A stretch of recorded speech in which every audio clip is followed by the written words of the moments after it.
السلام علیکم ناظرین، فضائل رمضان پیش کرنا سماعت فرمائے۔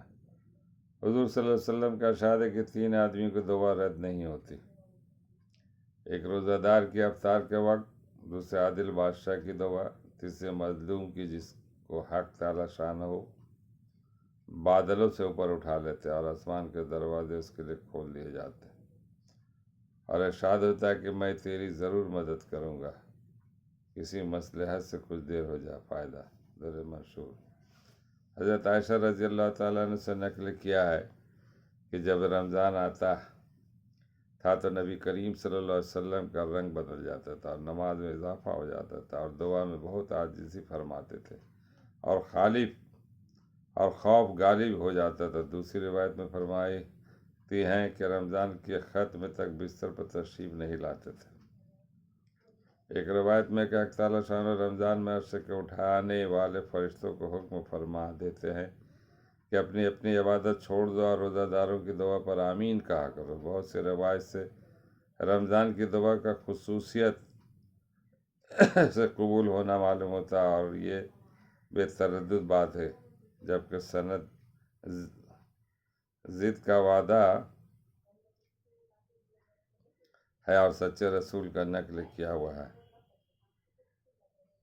جب اللہ کا وعدہ ہے اور سچے رسول کا نقل کیا ہوا ہے، اس کو پورا ہونے میں کچھ تردد نہیں، لیکن اس کے بعد بھی بعض لوگ کسی غرض کے لیے دعا کرتے ہیں مگر وہ کام نہیں ہوتا، تو اس سے یہ نہیں سمجھ لینا چاہیے کہ وہ دعا قبول نہیں بلکہ دعا قبول کے ہونے کے معنی سمجھ لینا چاہیے۔ اللہ تعالی ہم لوگوں کو پڑھنے اور سننے سے زیادہ عمل کرنے کی توفیق عطا فرمائیے اور دعائیں مانگتے رہنا چاہیے۔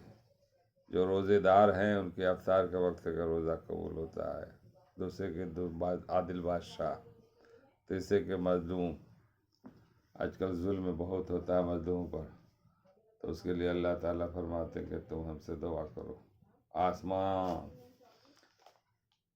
آسمان کے دروازے اس کے لیے کھول دیے جاتے ہیں۔ کتنی بڑی بات ہے۔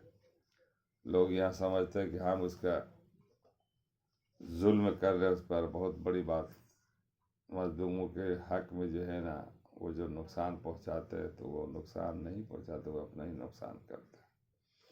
آخرت کے اعتبار سے اگر دیکھے تو اپنے ہی نقصان کرے۔ کوئی بھی کسی کا حق مار رہا ہو تو وہ بچنے والا نہیں ہے، وہ اللہ کے نزدیک، اللہ کے یہاں پکڑ میں آ جائے گا۔ لہذا بچتے رہنا چاہیے اور حق و انصاف کی بات کرنی چاہیے، ظلم سے بچتے رہنا چاہیے، غلط کاموں سے بچتے رہنا چاہیے، صحیح راستے پہ چلنا چاہیے اور رمضان کے روزے 30 دن کے رکھیں اور دعائیں قبول کراتے رہے اللہ تعالیٰ سے۔ اللہ ہم لوگوں کو پڑھنے اور سننے سے زیادہ عمل کرنے کی توفیق عطا فرمائے۔ وما علینا الا البلاغ۔